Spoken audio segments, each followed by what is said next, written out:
Hi, everybody. Dan Illman, Mike Beer, the DRF race of the day for Friday, November the 20th. Race number 6 at Del Mar. Let's throw up the field for this California-bred entry-level optional claimer at 1 mile on the turf, expecting a field of 8. And you can download free Formulator Pass performances for this race on the Race of the Day event page at drf.com.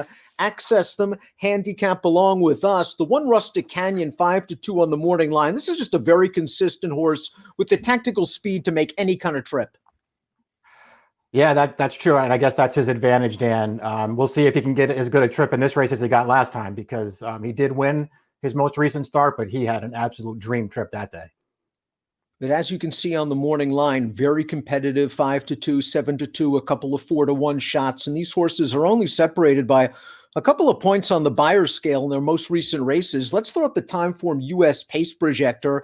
Timeform US believes that this is a blue bar scenario favoring horses on or near the early lead. And the 6 Fly to Mars is stretching back out to a mile. And this horse has back class.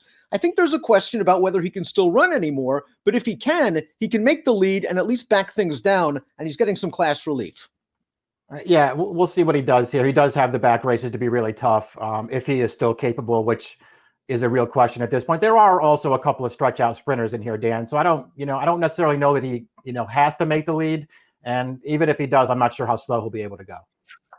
The 4 Handsome Cat is one of those stretch-out sprinters, as well as the 7 Clayton Delaney, the 5 First Prez. So it will be interesting to see how this pace plays out. I would expect Fly to Mars to hustle out of there. Let's watch Rustic Canyon's most recent race. Mike talked about the trip on October the 3rd. Certainly worked out for Rustic Canyon at 11-1 on this day. He's the gray horse in here, and he's going to come with a nice run to win it with an 80 Beyer speed figure. The trip worked out for him. He might get another good one again here. Yeah, he might. And, maybe he'll be able to take advantage twice in a row here, Dan. I mean, he just got an absolute perfect trip in here. He sat right in behind a big long shot there and Silver Summer on the lead. Silver Summer held second. This horse ran him down for first. And I just felt like the closers were pretty badly compromised in there. Don't get me wrong. This horse is a contender in this race, but I'm not taking him as the favorite. The 8th place horse in that race came back to earn an 81 Beyer, went second in an open $50,000 claim. Or Tropical Terror, the 2, won his maiden at this level, and I guess it was the 1.25 miles, because he looked like a completely different horse in his most recent race. Let's watch this effort. I mean, he made this 4-wide bid late on the backstretch to get into contention. He's now striking the front, and Victor Espinosa's just hands and heels on him. Now, this wasn't the strongest field in the world. You'll know the name El Huerfano. He's a 9-time winner, but he's mostly a dirt horse. The rest of these horses, now winners of 2, now winners of 3 life, but boy, Tropical Terror looked good winning this race. Now he's got to cut back to a mile. He did take a big step forward, Dan. I don't know where it came from. Maybe it was the distance, or maybe it was something else. I don't know. His races prior to that weren't terrible, to be sure, but they didn't really make him much of a contender in here. That last race makes him a contender. We'll see if he can back it up. Sea of Liberty is very interesting if you just break down the last race of Rustic Canyon and Sea of Liberty. They faced each other in the October 3rd race that we just saw. Rustic Canyon got close to the pace, sat in behind the leader, saved ground, and made hay. Sea of Liberty is the favorite, however, stuck at the back of the pack, wide, couldn't really get into the race. He might get a different setup this time around. We'll see. He might need one. Listen, he didn't run a great race last time, but he didn't have a very good trip either. Trying to come from last in that race, which didn't set up well for him, and then trying a wide run around the turn, it was never going to work out for him. He also had a terrible trip, 2 starts back, where he just got totally blocked in traffic through the stretch and never really got a chance to run. And even 1 start prior to that, when Rustic Canyon finished ahead of him again. I mean, more traffic. Obviously, he's a little bit of a trouble-prone horse, so you have to worry about that. But if he's going to be the price that the morning line has him, he's very interesting. And that's got to be because of his running style, the fact that he is trouble-prone. I mean, he doesn't have much tactical speed. When he got up very close to a completely moderate pace in February, he was able to win. But he likes to hang near the back of the pack, and it'll be interesting to see if that Timeform US blue bar scenario works against him. Handsome Cat's won his last 2 races on dirt. He just seems like a dirt horse. He's run 5 times on the turf. He's never hit the board on the turf. I guess they're taking a shot here, stretching out, and he'll be close to the pace. He will be close to the pace. He's mostly a sprinter. I'm not sure how good he is on the grass either. He was hard for me to like. First Pres did some good things in his one and only start at Santa Anita sprinting on October the 23rd. Let's watch that race. He did not get out of the gate very, very well.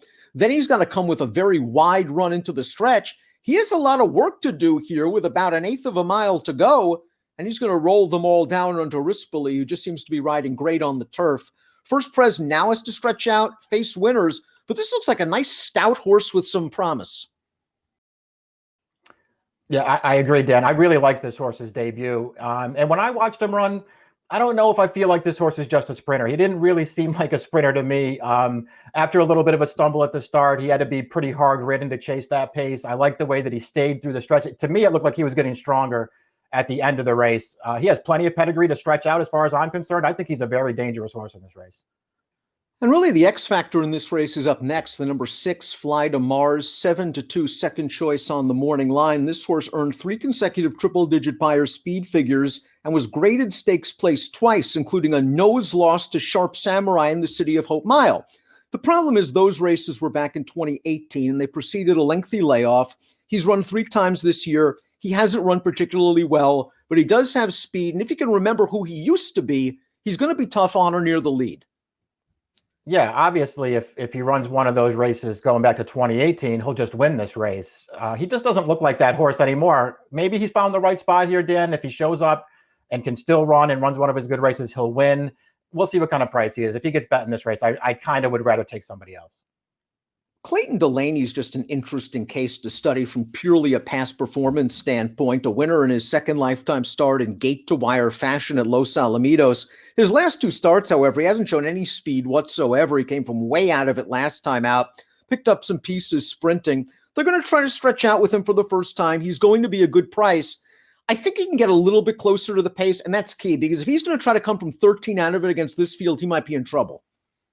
Yeah, that's true. We'll see what he does in here, Dan. He was a very interesting horse early to me because his career debut, you could just tell he wasn't ready to run at all. He was so green in that race.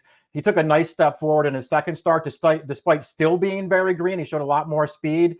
And since then, he just hasn't really taken a step forward. I don't know if he's a turf horse. He doesn't really have a ton of turf pedigree. But, you know, the fact that Phil D'Amato is going to run him back on the surface and stretch him out, it makes him mildly interesting because I do think this horse has some talent. Mysterious Stones completes the field 20-1 on the morning line. This horse has not raced on turf in over a year, but when he did run on the grass, he dominated $20,000 maiden claimers at Golden Gate Fields by 6 lengths. Now, we haven't seen this horse since March. This is a very long layoff, kind of a tough spot facing older horses for the first time.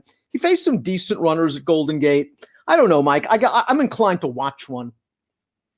Yeah, I felt the same way. He's going to be a big price switching to D'Amato, so I'm not going to argue with anybody who thinks, you know what, the last time they ran him on turf, he won easy. He's a turf horse. That's fine if you look at him that way. I'm going to bet somebody else, though. Looks like a private purchase from his last race as well. Let's take a look at our top selections for the Friday race of the day. I just was surprised pleasantly by the way Tropical Terror won last time out. Maybe it was simply the 1.25 miles, and this mile is a little sharp. He has run well at a mile in the past. I don't know. I just was taken with the way he won that race. I want to give him one more chance, especially if he goes off at close to the 4-1 morning line. You might get the overlay on Sea of Liberty, who was favored last time out over Rustic Canyon. Yeah, we'll see. I would want a price on him, though, Dan. If he gets bet down in this race, I really don't want him. But I just feel like he's dirtied up off of his last 3 races where to me, he just hasn't really had the best of it in any of them. So I'll give him one more chance. First Pres was the other horse for me. I like that horse's debut a lot. He's my second choice as well. Mike's going 3-5-6-7. I'm going 2-5-7-1. DRF race of the day for Friday, November the 20th. It's the 6th at Del Mar with an approximate post of 3 o'clock Pacific. Best of luck.